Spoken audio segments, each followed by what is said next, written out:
नमस्कार विद्यार्थी मित्रांनो, मी सुवर्ण राजपूत माझ्या सहज शिकूया मराठी या यूट्यूब चॅनलवर तुमच्या सर्वांचं स्वागत करत आहे. आज आपण शिकणार आहोत मराठी सुलभ भारती इयत्ता 6वी या पाठ्यपुस्तकातील जो आपण 7वा पाठ पाहिला ना, उद्यानात भेटलेला विद्यार्थी, त्याचा आज आपण स्वाध्याय पाहणार आहोत. मला आशा आहे, जसं मी तुम्हाला नेहमी सांगते, की तुम्ही स्वाध्याय सोडवलाय का सर्वांनी? स्वतः धडा वाचून प्रश्नांची उत्तरं लिहिलेली आहेत ना? सबने क्वेश्चन आंसर लिख लिए होंगे ऐसा मुझे लग रहा है. तो अभी आपने लिखी हुई आंसर राइट है क्या नहीं वो आपको चेक करना है. मी तुम्हाला आता सर्व उत्तरं जी आहेत ती लिहून देतीये, म्हणजे तुमच्या चुका व्हायला नको, स्पेलिंग मिस्टेक वगैरे व्हायला नको म्हणून. पण याचा अर्थ असा नाही की फक्त व्हिडिओमध्ये पॉज करायचा, स्क्रीनशॉट काढायचा आणि उत्तरं लिहून घ्यायची, असं करू नका विद्यार्थी मित्रांनो. धडा वाचून स्वतः उत्तरं शोधा आणि लिहिण्याचा प्रयत्न करा. मी तुमच्या मागणीवरून आणि तुमच्या सोयीसाठी हा प्रयत्न फक्त करते. माझ्या तत्वांना मुरड घातली मी, की चला मुलांना लिहायला नाही होते, स्पेलिंग मिस्टेक होत आहे, तर तुमच्या शुद्ध लेखनातल्या चुका व्हायला नको म्हणून मी लिहून देतेय. पण तुम्ही स्वतः सुद्धा लिहिण्याचा प्रयत्न करा. चला तर जास्त वेळ वाया न घालवता आपण जाऊया स्वाध्यायाकडे. स्वाध्यायाच्या अगोदर तुम्हाला बरेच असे शब्द जे असतात की माहिती नसतात आपल्याला, इंग्रजीमधून ते माहिती आहे. तुम्ही इंग्लिश मीडियमचे विद्यार्थी असल्यामुळे त्यांचा इंग्रजी अर्थ, तर गार्डन तुम्हाला पटकन डोळ्यासमोर येतं, उद्यान लक्षात येत नाही. म्हणून मी काही शब्द जे आहेत मराठीमध्ये की त्यांचे तुम्हाला इंग्रजी शब्द दिलेले आहेत, जसं विद्वान, स्कॉलर, बरोबर. गट्टी, गट्टी पटकन आपल्या लक्षात येत नाही, तर मैत्री, दोस्ती. ऐसे कुछ वर्ड्स है मराठी के जो ध्यान में नहीं आते हैं हम लोगों के, तो उसके इंग्लिश वर्ड भी मैंने दे दिए हैं. तो ये वर्ड्स भी आप अच्छी तरह से पढ़ लेना. ये वर्ड्स पढ़ के फिर आप अगर लेसन पढ़ोगे तो आपको लेसन आसानी से समझ में आएगा. हे शब्द वाचून जर तुम्ही धडा वाचला तर तुम्हाला धडा लवकर लक्षात येईल. तर हे शब्दार्थ तुम्ही वाचून घ्या. मी आता स्वाध्यायाकडे जाते. प्रश्न पहिला, 1-2 वाक्यात उत्तरे लिहा. आता प्रश्न उत्तर मी समजून देणार नाहीये, फक्त उत्तर वाचून दाखवणार आहे, कारण की खूप जवळजवळ 25 ते 27-28 मिनिटांचं स्पष्टीकरण अगोदरच झालेलं आहे प्रत्येक धड्याचं. मैं अभी यहाँ पे कोई भी स्पष्टीकरण नहीं देने वाली हूँ, सिर्फ क्वेश्चन के आंसर पढ़ूंगी. और क्वेश्चन के आंसर पढ़ना यानी सिर्फ मराठी में ही मैं पढ़ूंगी, क्योंकि आपको तो आंसर मराठी में ही लिखने पेपर में, तो यहाँ पे हिंदी बोलने की मुझे जरूरत नहीं है. मैं क्वेश्चन पढ़ूंगी, आंसर पढ़ूंगी, वही आपको ध्यान में रखना है, क्योंकि बहुत ज्यादा स्पष्टीकरण मैंने लेसन पढ़ाया है तभी कर दिया है. अगर आप डायरेक्ट स्वाध्याय देख रहे हो तो मेरा आपको सुझाव है की आप पहले लेसन जो मैंने पढ़ाया है वो देखो और उसके बाद में स्वाध्याय देखो. जर तुम्ही डायरेक्ट स्वाध्याय बघतायत तर हे चुकीचं करतायत. पहिले तुम्ही जो धडा मी शिकवलाय, स्पष्टीकरण जे दिलेलं आहे ते पहा आणि मग स्वाध्यायाचा व्हिडिओ पहा. तर आता मी कोणत्याही प्रकारचं स्पष्टीकरण देणार नाही, फक्त प्रश्न उत्तर वाचणार आहे. प्रश्न पहिला, 1-2 वाक्यात उत्तरे लिहा. 1. चर्नी रोड उद्यानात केळुस्कर गुरुजी कशासाठी आहेत? उत्तर, चर्नी रोड उद्यानात केळुस्कर गुरुजी पुस्तकांचे वाचन करण्यासाठी येत. 2 प्रश्न, उद्यानात गुरुजींचे कोणाकडे लक्ष गेले? उत्तर, गुरुजी ज्या बाकावर वाचन करीत बसले होते त्याच्या थोड्या अंतरावर एक विद्यार्थी पुस्तक वाचत होता, त्याच्याकडे गुरुजींचे लक्ष गेले. प्रश्न क्रमांक 3, गुरुजींना उद्यानात वाचन करत बसलेल्या विद्यार्थ्याची विचारपूस करावी असे का वाटले? उत्तर, लागोपाठ 3 दिवस एक विद्यार्थी उद्यानात वाचन करीत बसलेला गुरुजींना दिसला. वाचनाची आवड असलेल्या या विद्यार्थ्याविषयी गुरुजींना कुतूहल निर्माण झाले, म्हणून त्यांना विद्यार्थ्याची विचारपूस करावी असे वाटले. प्रश्न क्रमांक 4, केळुस्कर गुरुजींची व डॉक्टर आंबेडकरांची गट्टी का जमली? उत्तर, उद्यानामध्ये केळुस्कर गुरुजींची व बाबासाहेबांची रोज भेट होऊ लागली. आता बाबासाहेब म्हणजेच डॉक्टर आंबेडकर. गुरुजी त्याला चांगल्या लेखकांची पुस्तके वाचायला देऊ लागले. वाचनाची आवड ही दोघांमध्ये समान असल्यामुळे केळुस्कर गुरुजी आणि डॉक्टर बाबासाहेब आंबेडकर यांची गट्टी जमली. 5वा प्रश्न, डॉक्टर आंबेडकरांनी कोणता नावलौकिक मिळवला? सयाजीराव गायकवाड यांच्या शिफारसीमुळे आंबेडकरांना महाविद्यालयीन आणि उच्च शिक्षण घेण्याची संधी मिळाली. त्यांनी संधीचे सोने केले, ते उच्च विद्या विभूषित डॉक्टर आंबेडकर झाले. आणि अशा प्रकारे त्यांनी नावलौकिक मिळवला आणि आपण त्यांना राज्यघटनेचे शिल्पकारही म्हणतो. हे वाक्य माझं इथे लिहायचं राहून गेलेलं आहे, तर ते तुम्ही लिहा. त्यांचा नावलौकिक काय होता की भारतीय राज्यघटनेचे शिल्पकार म्हणून डॉक्टर बाबासाहेब आंबेडकर यांना आपण ओळखतो. हे वाक्य इथे टाईप करायचं राहून गेलेलं आहे, तर ते तुम्ही नक्की लिहा. मी पुन्हा सांगते, भारतीय राज्यघटनेचे शिल्पकार म्हणून डॉक्टर बाबासाहेब आंबेडकर यांना आपण ओळखतो आणि तो नावलौकिक त्यांनी मिळवलेला होता. इथे जागा कमी होती आणि मला टायपिंगलाही थोडं ते प्रॉब्लेम होत होता, म्हणून इथे टाईप करायचं राहिलंय. पण हे वाक्य अतिशय महत्वाचं आहे, ते तुम्ही ह्या उत्तरामध्ये लिहायचंय. चला पुढे जाऊया. प्रश्न क्रमांक 2. पुढील वाक्य कोण कोणास का म्हणाले ते लिहा. Who said that, who said this to whom and why. पहिलं वाक्य, बाळ तुझं नाव काय? असं केळुस्कर गुरुजी भीमरावांना म्हणाले. का?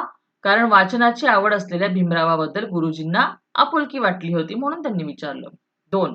चांगली पुस्तके वाचली पाहिजेत असे केळुस्कर गुरुजी भीमरावांना म्हणाले. कारण अवांतर पुस्तकाच्या वाचनाची आवड भीमरावांना होती म्हणून. मला ती पुस्तके वाचायला आवडतील असे भीमराव केळुस्कर गुरुजींना म्हणाले. कारण ती पुस्तके त्यांना विनासायास म्हणजे कोणतंही कष्ट न करता म्हणजे सहजपणे वाचायला मिळणार होती म्हणून त्यांनी सांगितलं की मला ती पुस्तके वाचायला आवडतील. पुढे जाऊया. असे का घडले? आता हे वाक्य दिलेलं आहे आणि असं का घडलं हे आपल्याला लिहायचं आहे. Why had this happened? Okay. Question number first. Keluskar गुरुजींच्या मनात उद्यानात वाचत बसलेल्या विद्यार्थ्याविषयी कुतूहल निर्माण झाले. का झाले? तर कालचाच विद्यार्थी पुन्हा उद्यानात पुस्तक वाचत असताना गुरुजींना दिसला म्हणून त्यांच्या मनात कुतूहल निर्माण झाले की रोज रोज हा विद्यार्थी का इथे बसतोय. 2. भीमराव उद्यानात वाचत बसायचे. का वाचायचे? भीमरावांना वाचनाची प्रचंड आवड असल्यामुळे शाळा सुटल्यावर भीमराव उद्यानात वाचत बसायचे. 3. गुरुजी व भीमराव यांच्यात गट्टी जमली. का जमली? गुरुजी व भीमराव यांच्यात वाचनाची समान आवड असल्यामुळे गुरुजी आणि भीमराव यांच्यात गट्टी जमली. 4. गुरुजींनी भीमरावांच्या डोक्यावरून हात फिरवला. का बरं फिरवला? गुरुजींनी दिलेली पुस्तके वाचायला आवडतील असे भीमराव म्हणाले.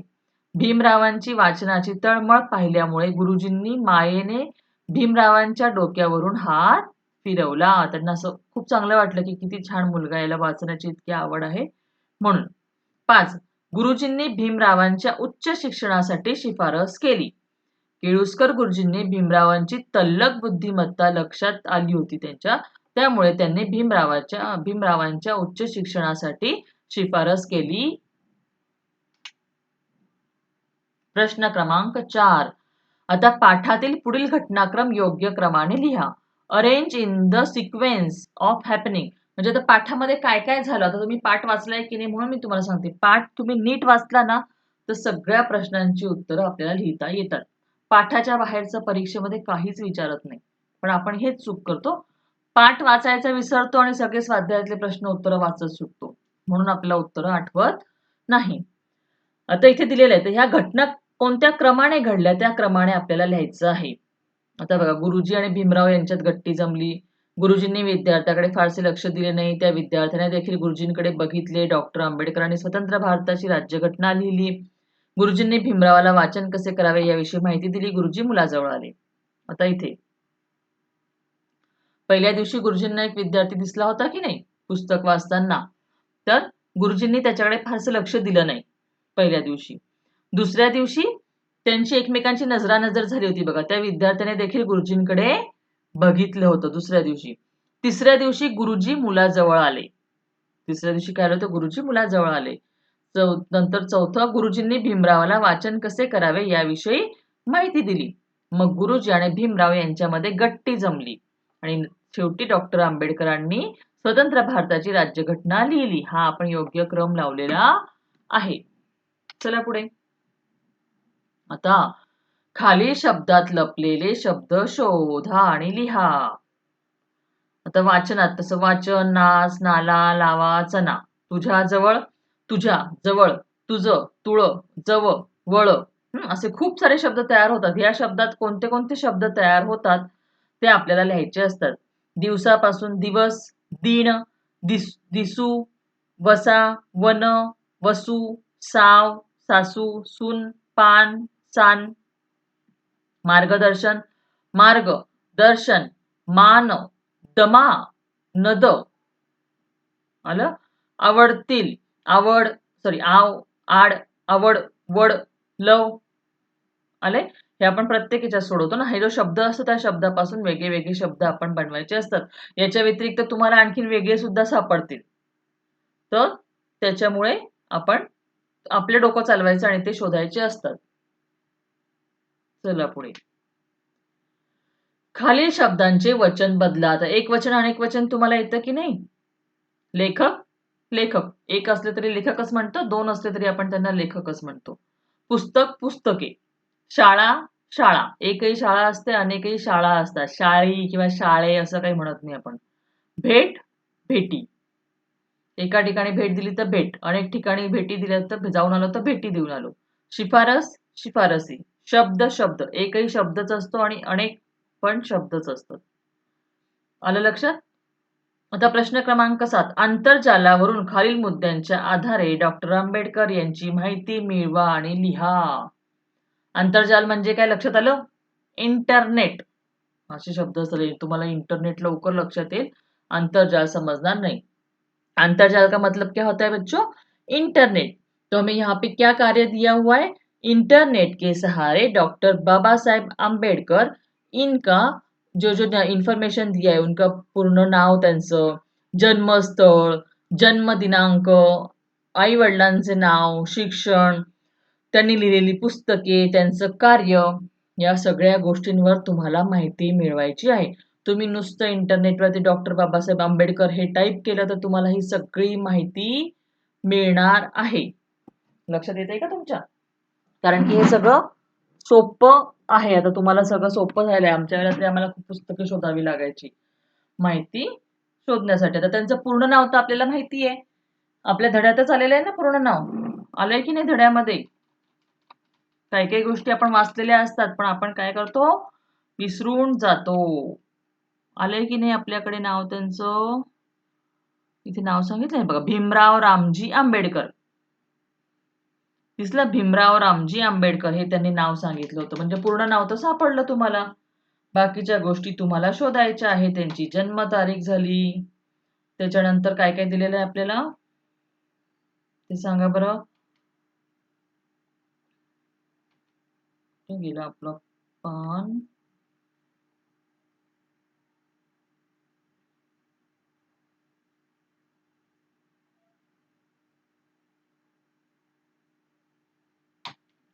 माझं कधी कधी ना हे प्रॉब्लेम होतो, कीपॅड चालत नाही. आलं.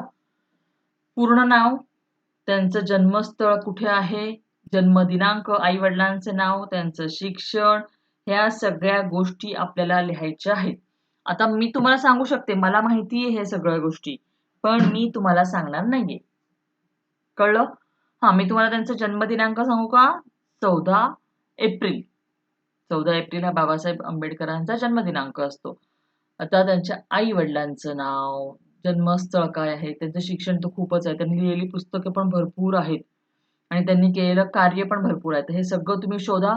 एका पानावर सुंदर अक्षरात लिहून काढा ही माहिती. अशा मोठ्या मोठ्या व्यक्तींची माहिती ना आपल्या जवळ असली पाहिजे. कळलं?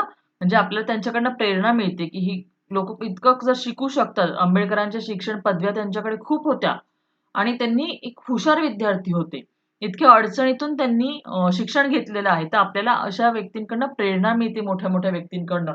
आपल्याला तर अशा काहीच अडचणी नाहीये, तरी सुद्धा आपण एक एक धड्याचा अभ्यास करायला पण कंटाळा करतो. पण ह्या लोकांनी खूप अभ्यास करून, खूप मेहनत करून नाव कमवलेलं असतं. तर यांची माहिती नक्की जमा करा आणि त्याच्यातून प्रेरणा घेण्याचा प्रयत्न करा. चला पुढे जाऊया. तर याचं उत्तर काही मी तुम्हाला पूर्ण सांगणार नाहीये. आता प्रश्न क्रमांक 8. खालील शब्द शिक्षकांच्या मदतीने समजून घ्या. चला आता आपण समजून घेऊया काय शब्द आपल्याला आहे. शब्द. त्या शब्दापासून बघा, आता शब्द हा एक शब्द आहे. बघा कशी भाषा आहे आपली मराठी. शब्द हा एक शब्द आहे, बरोबर. आता याच्या पुढे आपण सुशब्द म्हणजे चांगले शब्द. सुशब्द, सु हा अक्षर तुम्ही लावलं तर सुशब्द त्याचा होतो. त्याचा अर्थ काय होतो? चांगले शब्द. आणि इथे अप लावलंय ना, अपशब्द म्हणजे वाईट शब्द. म्हणजे अर्थ कसा बदलतो बघा. सुशब्द म्हणजे चांगले शब्द आणि अपशब्द म्हणजे वाईट शब्द. एखाद्याबद्दल अपशब्द बोलू नये असं म्हणतो ना आपण, म्हणजे वाईट शब्द बोलू नये. म्हणजे एका अक्षरांमुळे किती फरक पडतो हे आपण लक्षात घेतलं पाहिजे. आता बघा स्पष्ट. आता सु लावला, सुस्पष्ट म्हणजे अगदी क्लिअर. सुस्पष्ट का मतलब क्लिअर है बात. और अस्पष्ट म्हणजे क्लिअर नाही. आता आपण कधी-कधी म्हणतो ना, मला अगदी स्पष्ट दिसते, सुस्पष्ट दिसते. कधी-कधी म्हणतो आपल्या डोळ्यांना मला अस्पष्ट दिसते, म्हणजे क्लिअर दिसत नाहीये. सुस्पष्ट म्हणजे क्लिअर आणि अस्पष्ट म्हणजे क्लिअर नहीं। समझ में आ रहा है ना बच्चों? एक ही शब्द है पर उसके आगे ये सु और ये दो अक्षर लग गए तो उनका मीनिंग एकदम अलग-अलग हो गया। सु हो गया है तो अच्छा क्लियर और लगा दिया तो क्लियर नहीं। इस तरह से लक्षात येते ना तुमच्या? सु आणि हे शब्द लागल्यामुळे त्यांचा अर्थ पूर्णपणे बदलतो. आता बुद्धी. बुद्धी हा एकच शब्द बघा. सुबुद्धी. सुबुद्धी म्हणजे चांगली बुद्धी. एखाद्याचं चांगलं काम करण्याची बुद्धी म्हणजे सुबुद्धी. बुद्धिमत्ता. बुद्धिमत्ता म्हणजे हुशार. खूप बुद्धिमान आहे तो, हुशार आहे, बुद्धिमत्ता आहे त्याच्याकडे, हुशारी आहे. बुद्धिमान म्हणजे हुशार. निर्बुद्ध. निर्बुद्ध म्हणजे ज्याला बुद्धी नाहीये. डोक्याने थोडं कमी असं म्हणतो ना आपण, ज्याला बुद्धी नाहीये, अक्कल कमी आहे. निर्बुद्ध. आता बघा निर्बुद्ध म्हणजे ज्याच्याकडे ऑलरेडी बुद्धी कमी आहे. हा आणि दुर्बुद्धी. दुर्बुद्धीचा अर्थ काय होतो? वाईट बुद्धी. म्हणजे बुद्धी आहे खूप पण तिचा वापर वाईट कामासाठी होतो तर त्याला आपण दुर्बुद्धी म्हणतो. यहाँ पे बच्चों समझ लो निर्बुद्ध और दुर्बुद्धि का अर्थ। निर्बुद्ध मतलब कि उसमें अपने आप ही पहले से ही बुद्धि कम है। निर्बुद्ध का मतलब क्या होता है कि पहले से ही आपके अंदर बुद्धि कम है। पर दुर्बुद्धि, दुर्बुद्धि ये शब्द है ना, इसका अर्थ क्या है? बुद्धि तो आपके पास बहुत है पर उसका इस्तेमाल गलत हो रहा है। बुद्धि है पर उसका इस्तेमाल गलत हो रहा है। और यहाँ पे सुबुद्धि यानी कि बुद्धि आपके पास बहुत है और उसका इस्तेमाल भी सही हो रहा है। तो इस तरह से मराठी में शब्दों के अर्थ जो है बदलते जाते, तो ये ध्यान में रखना. सुबुद्धी दुर्बुद्धी आता हे विरुद्धार्थी शब्द झाले. सुबुद्धीला दुर्बुद्धी येईल, निर्बुद्ध येणार नाही. निर्बुद्ध म्हणजे आहे ना, मुळातच बुद्धी कमी आहे बुवा. पण दुर्बुद्धी म्हणजे बुद्धी आहे पण त्याचा वापर चुकीच्या मार्गाने करणे. आलं लक्षात? आता बघा खालील शब्द असेच लिहा. आता उद्यान, हायस्कूल, मुख्याध्यापक, विद्याव्यासंगी, विद्यार्थी, तिसऱ्या, दुसऱ्या, सर्वसामान्य, निश्चित, मार्गदर्शन, पद्धतशीर, विस्तृत, अभेद्य, गट्टी, तल्लख, बुद्धिमत्ता, महाविद्यालयीन, शिक्षण, स्वतः, विद्वान, प्राप्त, व्रात्य, विद्याविभूषित, उच्च, स्वतंत्र. हे शब्द तुम्हाला असेच्या असे बघून लिहायचे आहेत. त्याच्यात काही वेगळं करायचंय का? नाही. तर उपक्रम काय दिलाय तुम्हाला? वेगवेगळ्या वृत्तपत्रांमध्ये डॉक्टर बाबासाहेब आंबेडकर यांच्या कार्यांविषयी माहिती आलेली असते. ती माहितीची कात्रणे जमा करा आणि आपल्या वहीत चिटकवा. ही छान गंमत असते. आपल्याकडे न्यूजपेपर येतो ना, न्यूजपेपरमध्ये आपल्याला जे आपल्याला आवडतं ना, त्या गोष्टी कापून ठेवायच्या आणि एक सुंदर अशा वहीमध्ये चिटकून ठेवायच्या. आपल्याला कधी पण त्या गोष्टी सापडतात. पण आता काय तुम्हाला इंटरनेटवर सगळीच माहिती मिळून जाते म्हणून ह्या काही कोणी कात्रणं वगैरे गोळा करत नाही. पण आता वेळ आहे तर या गोष्टी करून पहा. असे छंद जोपासायला पण खूप छान मज्जा येत असते. चला तर आता पुढे या कवय हे सांगा पाहू, ओळखा पाहू. कोडं दिलेलं आहे आपल्याला. म्हणजे खुर्ची बसतीये. कधी हातावर, कधी भिंतीवर जाऊन मी बसतो. 3 हात माझे सतत फिरवत मी असतो. वेळ वाया घालवू नका असा नेहमी उपदेश करतो. सांगा पाहू मी कोण? सांगा बरं विद्यार्थी मित्रांनो मी कोण? तर विचार करा. कधी हातावर असतो, कधी भिंतीवर असतो. कोण बरं? जाऊन म्हणजे कधी हातावर बसतो तर कधी भिंतीवर बसतो. 3 हात माझे सतत फिरवत मी असतो. आपल्याला 2च हात आहेत, याला 3 हात आहे आणि सतत तो फिरवत असतो, थकतच नाही. वेळ वाया घालवू नका असा नेहमी उपदेश करतो. आपल्याला सांगतो वेळ वाया घालवू नका. कोण असेल तो? सांगा बरं. बरोबर ओळखलं तुम्ही. हा आहे घड्याळ. हे काय आहे? घड्याळ. हे की नाही? घड्याळ कधी आपल्या हातावर असतं, कधी भिंतीवर असतं. घड्याळाला काटे किती असतात? 3. बरोबर की नाही? सतत फिरत असतात. आणि घड्याळ आपल्याला काय सांगतं? वेळ वाया घालवू नका. चला आता पुढचं कोडं पाहूया. शिस्तीचे धडे उत्तम गडे, कणकण शोधते कधीच न रडे. कोण बरं ही बया? ओळखा पाहू. काय म्हटलंय आपण नीट पहा. शिस्तीचे धडे देते म्हणजे शिस्तीत रांगेत चला, आपलं काम वेळेमध्ये पूर्ण करा असं धडे आपल्याला देते. उत्तम गडे. शिस्तीचे धडे उत्तम गडे म्हणजे शिस्तीचे धडे आपल्याला चांगल्या प्रकारे देते. कण कण शोधते, बारीक बारीक कण शोधत असते. कधीच रडत नाही, हिम्मत ती कधीच हरत नाही. कधी कधी ती अडखळली तरी ती पुन्हा उभी राहते जोमाने. कोण आहे अशी? कोण आपल्याकडे असं रांगेत चालतं, खूप कष्ट करतं, कणकण घेतं, साखरेचा कण उचलून उचलून कोण नेतं बरं? बरोबर, ही आहे मुंगी. कोण आहे? मुंगी. तर कारण मुंगी कशी एकदम बघा सगळ्या मुंग्या अशा एका सरळ रेषेत चालत असतात. कण कण जमा करून आपलं अन्न जमा करतात. कधीच मुंगी रडत नाही. तिला जर तुम्ही तिचा रस्ता बदलला तर ती दुसऱ्या रस्त्याने जाईल, पण तिचं काम पूर्णच करते. तर आवडलं तुम्हाला हे शब्दकोडे? स्वाध्याय समजला सगळ्यांना? चला तर मग आता आपण भेटूया पुढच्या व्हिडिओमध्ये. लवकरच मी जे पाठ तुमचे राहिलेले आहेत त्यांचे पण व्हिडिओ बनवते. कळलं? पण पुढच्या व्हिडिओमध्ये भेटायच्या अगोदर आपल्या या व्हिडिओला लाईक करा. लाईक केल्यावर काय होतं, तुम्ही हा व्हिडिओ लाईक करून ठेवला ना की तुमच्या लाईक व्हिडिओमध्ये हा व्हिडिओ जातो. म्हणजे जेव्हा कधी तुम्हाला स्वाध्याय पाहायची गरज पडली तर सारखं सारखं शोधावं लागत नाही. लाईक व्हिडिओमध्ये तो तुम्हाला सापडतो. म्हणून व्हिडिओला लाईक करा आणि चॅनलला आपल्या सबस्क्राईब करून बेल आयकॉन दाबा म्हणजे पुढचे येणारे व्हिडिओ तुम्हाला नक्कीच लगेचच्या लगेच मिळत राहतील. चला तर मग भेटूया पुढच्या व्हिडिओमध्ये. तोपर्यंत काय करत राहा? अभ्यास करत राहा.